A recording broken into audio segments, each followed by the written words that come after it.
Hi everyone, welcome to Touch to Click. Today, in this video, we'll explain how to update motherboard drivers and show you how to keep your system running smoothly and stable with the latest updates. Step 1. Right-click on the Start menu and select Device Manager from the list.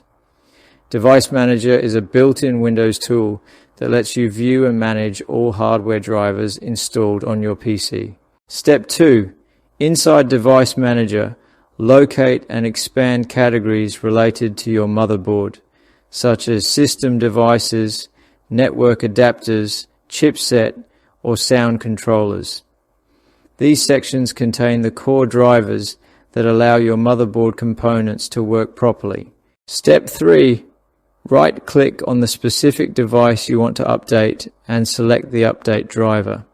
When prompted, choose Search automatically for drivers so Windows can look for the latest compatible version online.